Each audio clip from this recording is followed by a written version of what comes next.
Bem-vindos, queridos amigos e amigas, a mais um episódio do nosso videocast Vozes da Lei. Hoje nós temos como convidado nosso querido carioca mineiro, o advogado Nelson Rosenwald. Ele é uma sumidade dentro do Código Civil, autor de vários livros e principalmente um conhecedor profundo das nossas leis. Vamos conversar um pouco sobre justiça brasileira e principalmente falar sobre a carreira e o que levou o nosso querido Nelson a tanto conhecimento profundo assim das nossas atividades jurídicas. Meu querido, bem-vindo ao nosso podcast, Vozes da Lei. É um prazer estar com você aqui hoje. Eu queria que você começasse conversando, explicando sobre a sua procedência, se você é de uma família que tem muitos advogados, ou se você é o primeiro, que você é carioca, eu já soube, mas que você vive em Minas Gerais, escolheu Belo Horizonte como a sua terra. Me explica por que essa mudança e também como é que foi, principalmente, a sua chegada ao mundo do direito. Prazer, Ronaldo, obrigado pelo convite. É uma história, como várias outras, inusitada. Porque eu sou daqui do Rio mesmo, eu sou do Leme e meus pais são poloneses, então é uma família de imigrantes. Eu tenho 2 irmãos mais velhos, sou caçula, não tem nenhum advogado na família. Eu comecei a flertar com o direito porque o pai de um amigo era promotor de justiça. Esse amigo era muito próximo e eu gostava da atividade do pai dele, de promotor de justiça. Achava interessante o que ele fazia, o dia a dia dele como membro do Ministério Público. Então, cursei Direito, fiz o ERJ, os 5 anos. E quando eu me formei, Ronaldo, aconteceu uma coisa interessante. Quando eu me formei em 1988, para que uma pessoa fosse promotora de justiça no Rio de Janeiro, exigiam 2 anos de graduação. E em Belo Horizonte, o recém-formado já poderia ser promotor de justiça. E eu falei, eu vou para Belo Horizonte. Fui e fiquei. Me apaixonei por Minas Gerais e fiquei. Então não voltei para o Rio de Janeiro. Essa foi a razão pela qual eu acabei virando esse carioca mineiro. Mas me diz uma coisa, você se formou na UERJ, mas logo fica claro na sua construção de carreira que você se aprofundou no estudo, que você foi buscar cada vez mais conhecimento. Isso foi uma questão assim sua de você descobrir o direito e se apaixonar pela matéria, ou foi uma questão que você também aproveitou essa oportunidade de já ser promotor de justiça logo no começo da carreira e aí você partir e ter um tempo para poder se dedicar mais ao conhecimento da lei? Legal, boa pergunta. Durante o tempo de faculdade, muito pelo contrário, eu não tinha muito apreço pelo direito civil, porque sempre existe aquela brincadeira dentro do nosso meio que nós nos apaixonamos pelo direito penal. Inclusive aqui nesse nosso espaço aqui está cheio de livro de direito penal. E o Ministério Público mesmo, ele é uma instituição, Ronaldo, muito voltada ao direito penal. A gente sempre lembra do promotor do júri. Mas eu fui para o direito civil porque comecei dando aula em cursos preparatórios para concursos de promotor, de juiz. Então me vi no direito civil. E o direito civil é muito vasto, é um mundo. O direito civil, eu costumo dizer, ele pega a pessoa desde o momento da concepção até o momento da morte dela, até o momento do seu testamento. Então, esse estudo dessa trajetória humana, da pessoa que cresce, casa, contrai obrigações, compra propriedade, se divorcia, faz testamento e morre, esse é o mundo do direito civil. Então, eu comecei a me aprofundar nisso. E me fala uma coisa, você depois fez logo mestrado, fez doutorado, quer dizer, havia uma vocação sua realmente pelo conhecimento. E depois você foi buscar mais conhecimento ainda, em outros países que você estudou, na Espanha, em Portugal, na França, na Inglaterra. Você acha que é esse tipo de conhecimento que hoje em dia ainda se faz muito necessário, ou é só um apêndice assim, que você procura entender como o direito civil em torno do mundo? Eu penso que não existe a figura do autodidata. Eu conheço colegas que começaram como professores e se recusaram a fazer esse aperfeiçoamento. Eu sempre achei importante, Ronaldo, que houvesse essa carreira, mestrado, doutorado, pós-doutorado, essa carreira acadêmica, porque nesse caminho você encontra orientadores, pessoas com conhecimentos distintos, que transmitem a você a experiência, que passam a você a formação deles, onde existe esse diálogo. É um meio muito democrático. Eu enriqueci muito, porque um professor de cursinho, o que se exige dele, acima de tudo, é uma didática, uma performance, ele tem que ser midiático, sempre foi assim. Mas quando você quer atravessar essa ponte, né, atravessar o Rubicão, e ser alguém que tem, além disso, um conhecimento, uma profundidade, é importante. E não é só beber nas fontes do direito brasileiro, é conhecer outros sistemas, é ir no direito comparado. Daí essas experiências que eu tive em outros países por muito tempo. Isso foi muito importante para a minha formação. Hoje você continua dando aula, você trabalha dando aula, e o que você sente hoje de diferente dos alunos que você conviveu na sua época de estudante para os alunos que hoje você conversa? Pois é, foi uma outra passagem. Eu dei aula em cursos preparatórios até 2016. Chegou algum momento que eu já senti que essa fase ela havia se exaurido. Porque eu mudei como pessoa e os alunos também mudaram. Né? Tem aquela frase, a gente nunca nada no mesmo rio, porque o rio não é o mesmo, nem você também é a mesma pessoa. Esses alunos, eles passaram a ter uma necessidade de um conhecimento mais imediatista. Uma aula de 3 horas, hoje em dia, passa a ser muitas vezes uma questão tormentosa para muitos que buscam um conhecimento de pílulas. Eles querem uma aula de 15 minutos, eles querem talvez uma mágica que você transmita um conhecimento profundo em um tempo recorde. E eu não fui capaz de me adaptar a essas transformações. Então eu saí desse momento e hoje eu leciono, Ronaldo, no IDP, lá de Brasília, na pós estrito sensu, ou seja, eu leciono para os alunos de mestrado e doutorado de Direito Civil. Então são aulas mais longas, o conhecimento que se busca é mais verticalizado, são aulas em que há um diálogo instigante com o aluno e eu me sinto muito bem nesse tipo de aula, é onde eu leciono atualmente. Me fala uma coisa, eu entendo que o Código Civil brasileiro é meio que uma bíblia, né? Uma coisa onde você busca todas as informações e todas... Além dessa, vamos dizer assim, dessa bíblia, o que você recomenda que as pessoas devem ler?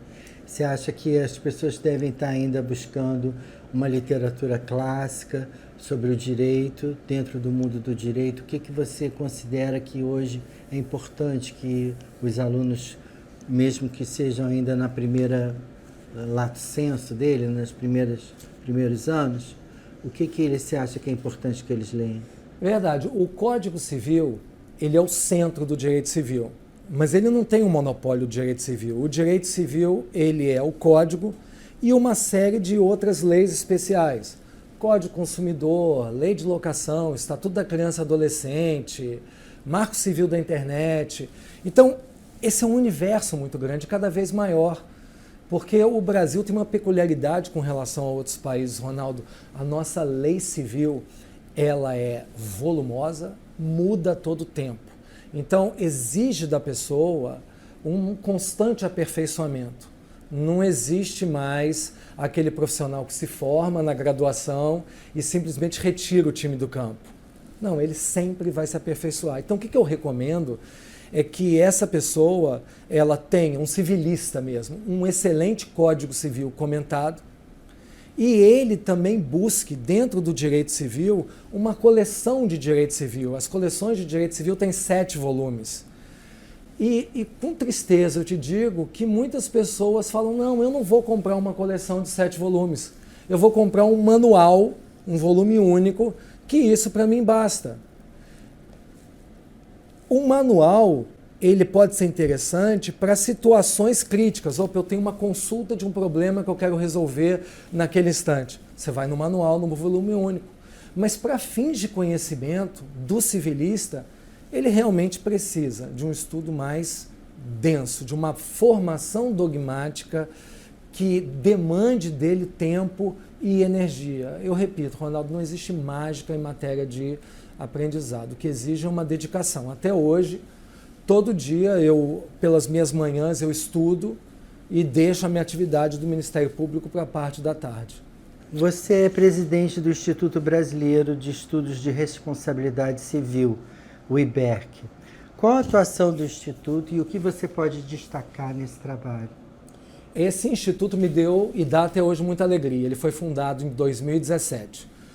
A responsabilidade civil no Brasil sempre foi um tema periférico dentro do direito civil.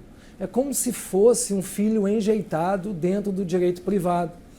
Muitas coleções de direito civil nem tinham um volume de responsabilidade civil.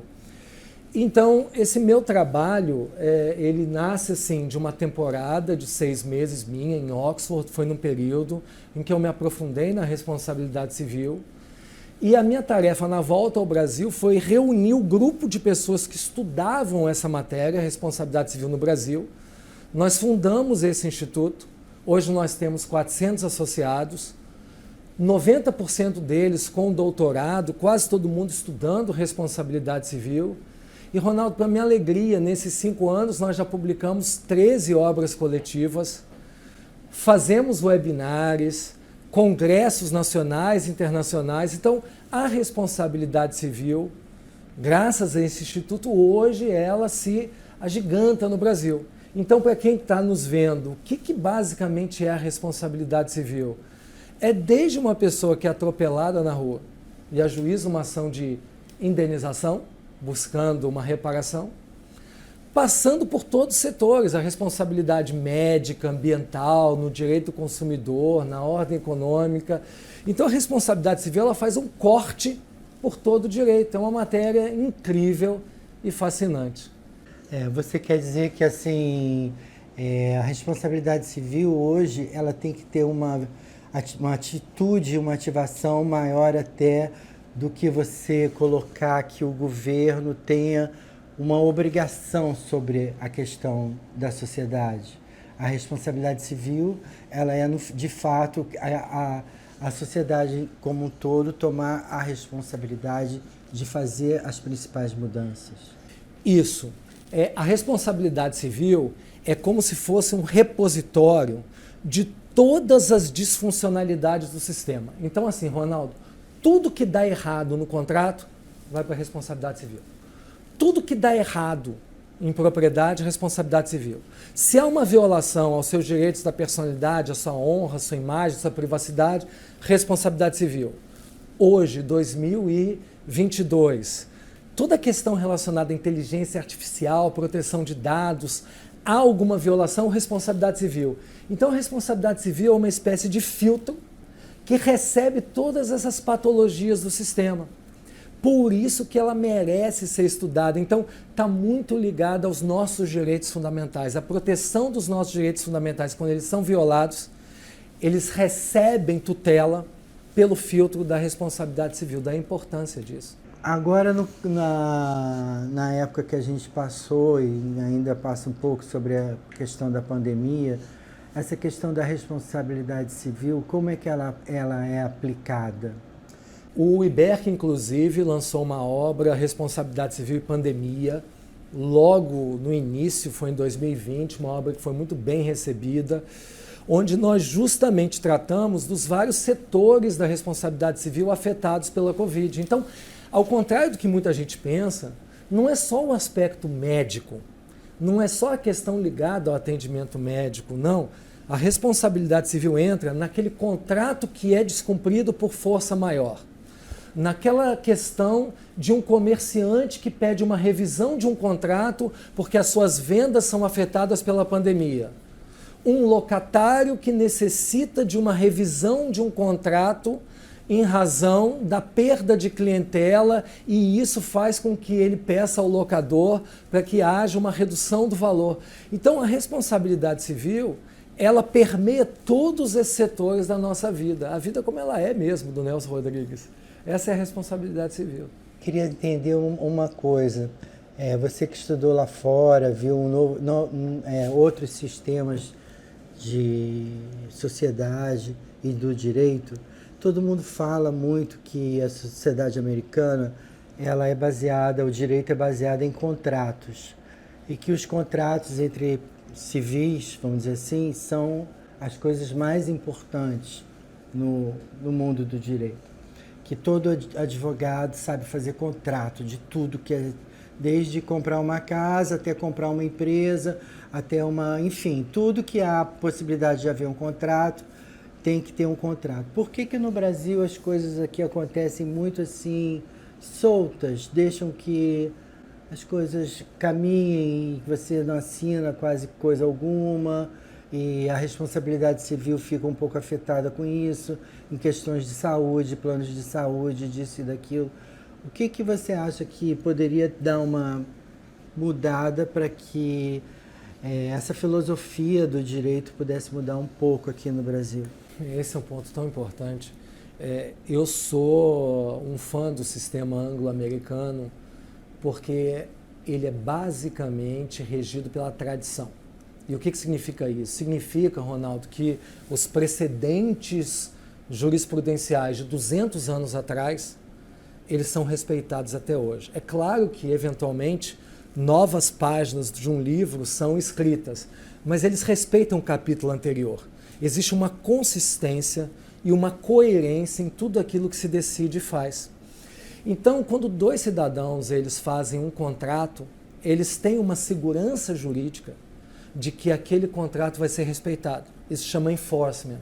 E se ele não for respeitado, os tribunais eles serão muito previsíveis na resposta que a parte obterá. Por isso que o direito anglo-americano ele é baseado em duas coisas, nos costumes e na jurisprudência. Infelizmente não é essa a lógica do direito brasileiro. Nós vivemos uma forte insegurança jurídica. As decisões dos nossos tribunais elas flutuam muito. É muito chato e às vezes é triste ver, isso não é só no direito civil, o Supremo Tribunal Federal decidindo A e daqui a 2 anos, sem razões muito claras, ele vem a decidir B.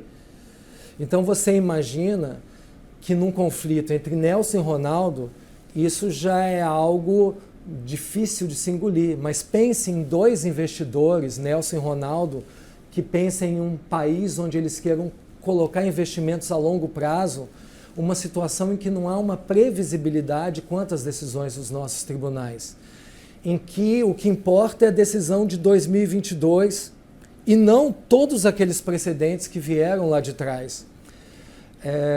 Então tudo isso dificulta muito, até por isso que os nossos contratos muitas vezes são contratos de 80 e 100 páginas, quando os contratos feitos nos Estados Unidos e na Inglaterra, eles são contratos muito menores, justamente pela força da palavra empenhada.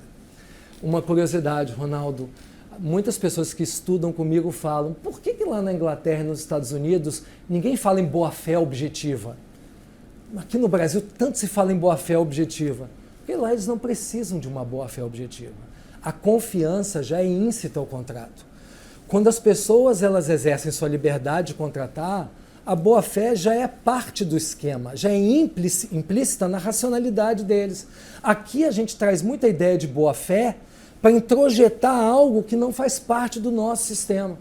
Então, gostei de você ter levantado isso e das perguntas anteriores, porque é uma deficiência inerente ao nosso ordenamento jurídico. Pensando no que você falou agora, eu tenho 2 perguntas. Não é uma pergunta assim, mas assim, eu sinto que no governo da Dilma houve uma evasão de capital estrangeiro muito grande e que houve uma mudança nesse comportamento de virem investir no país. E você acha que isso é uma questão que está ligada a isso que você falou, sobre essa questão dos contratos, o que valia num tempo, depois ficou sem valer?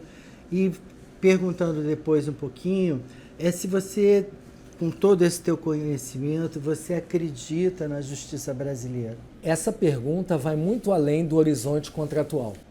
Vai, porque, e é uma ótima pergunta, porque sem nomear, nos últimos 20 anos, o que nós estamos vendo paulatinamente em todos os governos é que as instituições estão sendo minadas.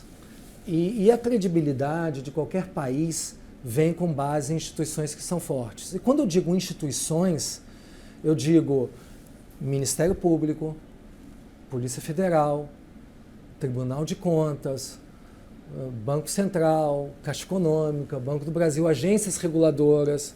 Então, cada governo, a seu jeito, de alguma maneira, tratou de fragilizar essas instituições. E isso é muito sério, porque para se resgatar essa credibilidade, Ronaldo, muitas vezes são gerações.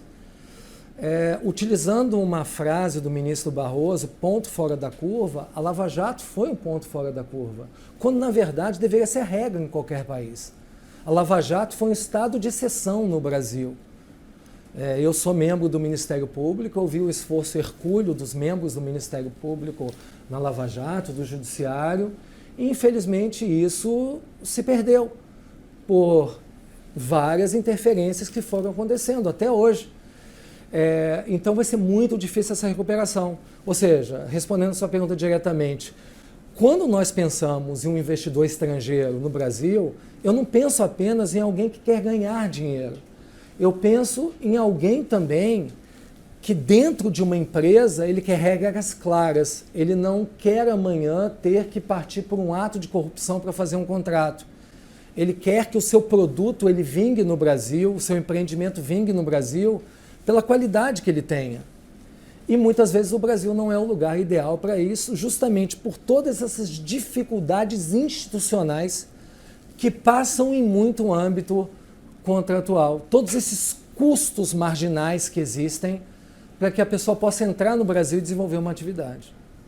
Falando sobre a Lava Jato, você pode apontar alguns erros e alguns acertos que para você ficou muito evidente nessa procura, vamos dizer assim, de caça ao presidente? Vamos explicar dessa maneira.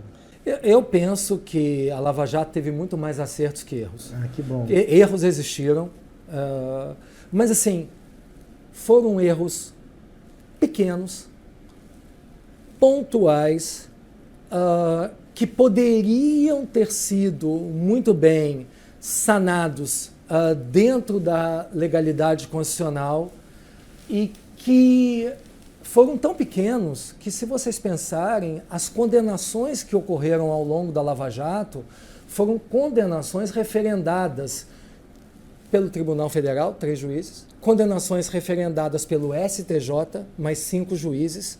Essas condenações elas não seriam referendadas se houvessem nulidades processuais graves.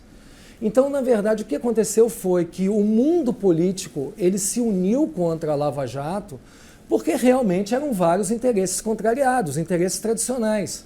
Ou seja, eu não quero apontar o nome de A mais B ou mais C, porque foram setores do Congresso, setores do Executivo, setores do Judiciário que se sentiram ameaçados.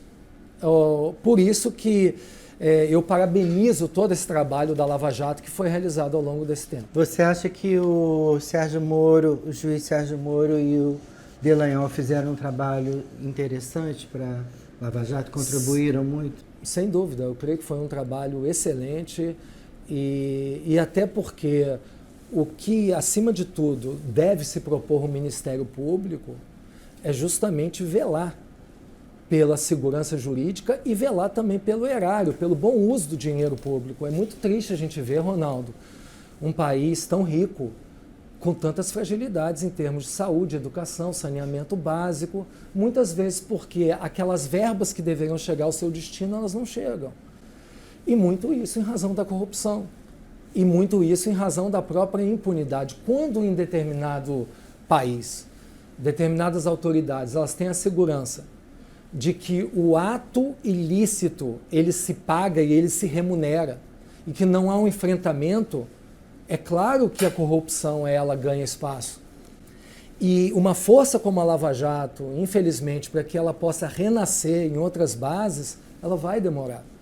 Há uma necessidade, né, de todo um movimento social e um movimento político para que esse movimento ele renasça. Você acha que a Defensoria Pública e as polícias deveriam ter conselhos compostos por integrantes de outras instituições? Por um lado, a existência de um conselho externo, um Conselho Nacional do Ministério Público, um Conselho Nacional da Magistratura, é muito positivo. Por que isso é positivo? Porque esses órgãos, eles merecem um acompanhamento externo para evitar fisiologismo. Muitas vezes o que a gente via antes da existência do Conselho Nacional do Ministério Público e do Conselho Nacional da Magistratura é que muitas situações graves elas morriam internamente na corregedoria. E com esses conselhos externos, essas situações passaram a ser fiscalizadas. Então eu sou favorável sim a esses conselhos. Agora, eu creio que os membros externos que são indicados, aí sim, eles têm que ser indicados justamente pela competência dessas pessoas, pela seriedade dessas pessoas. Isso é muito importante, que as pessoas que compõem esses órgãos, elas sejam pessoas que tenham uma grande qualificação jurídica, uma reputação ilibada. Isso é fundamental. Que tenham responsabilidade civil, né? E basicamente. Elas possam eventualmente ser responsabilizadas porque não existem pessoas em qualquer sociedade que sejam imunes aos atos que elas praticam. Isso é muito importante. Se há uma república, todos nós somos expostos.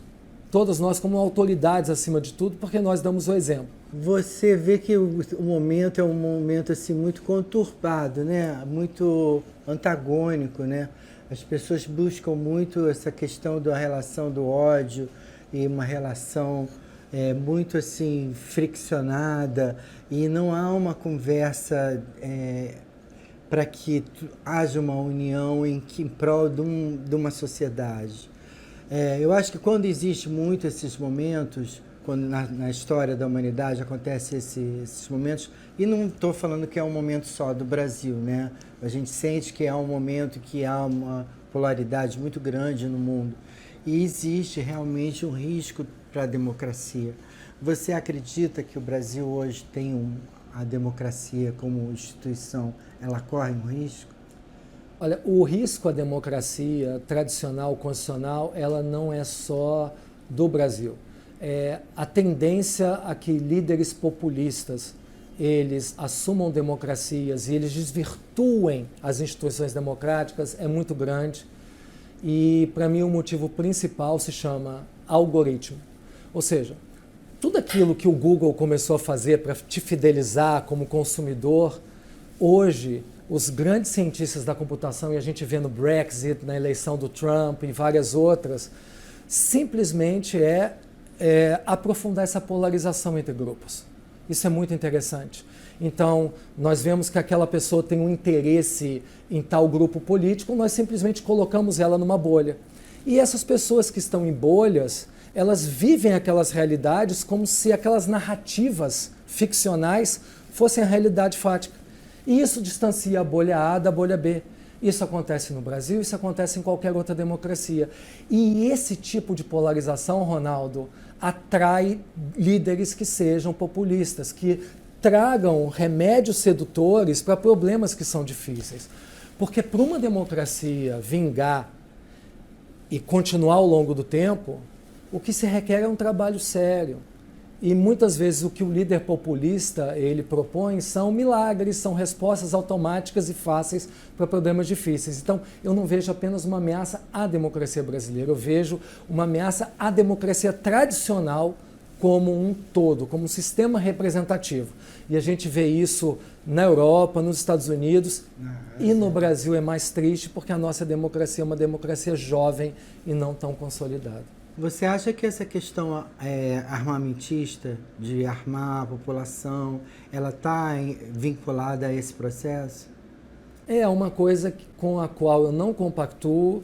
Eu creio que se as instituições são fortes, eu volto a isso, ou seja, se nós temos políticas públicas inteligentes, segurança pública que seja baseada em inteligência, um Ministério Público muito ativo, um Judiciário muito ativo, esses problemas naturalmente são resolvidos.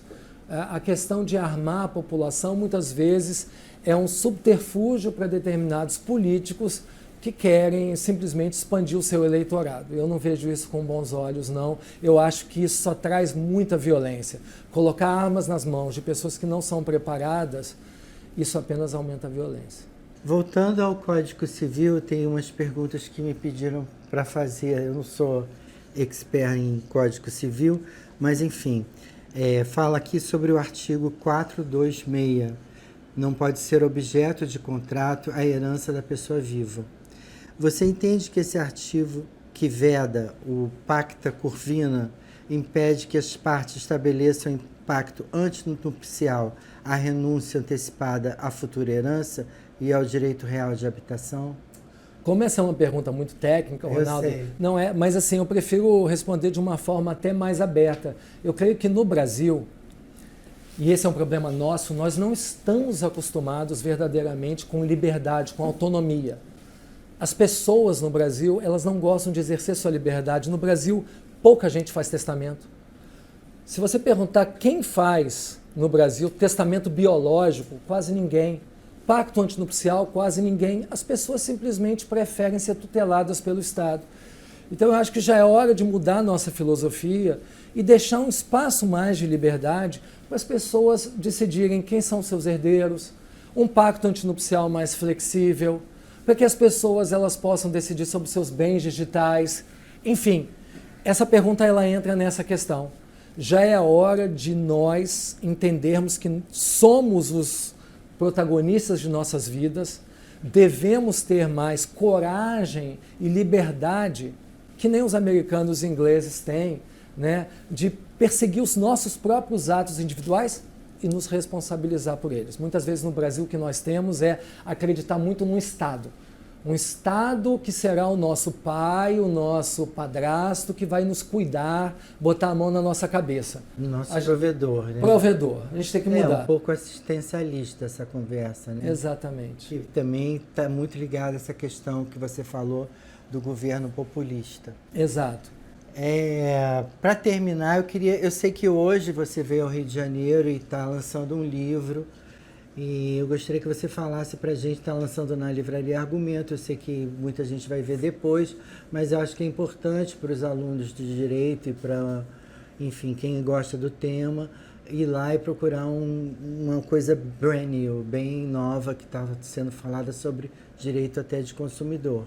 Você pode contar um pouquinho para a gente? Bacana, Ronaldo. Hoje o lançamento é um livro chamado Responsabilidade Civil e Relações de Consumo, o IBERC, que é esse instituto que eu presido, que está à frente desse livro. E é o primeiro livro no Brasil que une esses dois temas, responsabilidade civil e relações de consumo.